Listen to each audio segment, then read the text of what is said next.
ciidamada Yuhuudda ayaa dhulka la simay dabaq ka kooban 11 biyaano oo ay ku shaqeynayeen xarunta telefishinka Al Jazeera iyo wakaaladda wararka AB.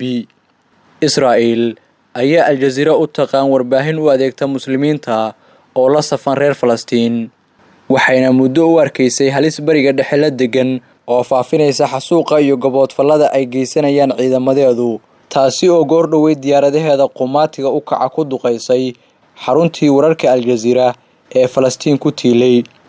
Muuqaal toos ah ayaa laga daawanayay dhismaha dabaqa Al Jalaa oo ilbiriqsi gudihii ku burburay, iyadoo markiiba ay isqabsadeen boor iyo qashin hawada u duulay. Al Jazeera ayuu ahaa xarun warlalis oo muhiim ah, kaasi oo isugu jiray xafiisyo iyo guryo deegaan ah oo shaqaalaheedu ay ku noolaayeen. Dhismaha ayaa dadka laga daadgureeyay ka hor markii mulkiiluhu uu digniin ka helay Israa'iil. Ciidanka duqeymaha u qaabilsan Israa'iil ayaa saacad ka hor Al Jazeera uga digay gantaalka ay qorsheeyeen inay ku garaacaan xafiisyada ay degan yihiin telefishinka Al Jazeera iyo warbaahinta caalamiga ah ee ka howlgasha magaalada Gaza. Militariga Israa'iil ayaa qirtay inay gantaallo ku garaaceen dhismo ku yaala Gaza oo ay deganaayeen warbaahinta Al Jazeera iyo AB.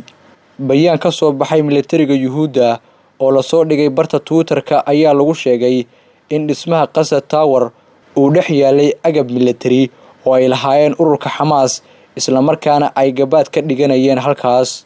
Israa'iil ayaa doonaysa inay aamusiso warbaahinta caalamiga ah oo isha ku haysa dagaalada u dhaxeeya muslimiinta iyo Yuhuudda ee ka aloosan bariga dhexe. Waad ku mahadsan tahay daawashada warbixintan.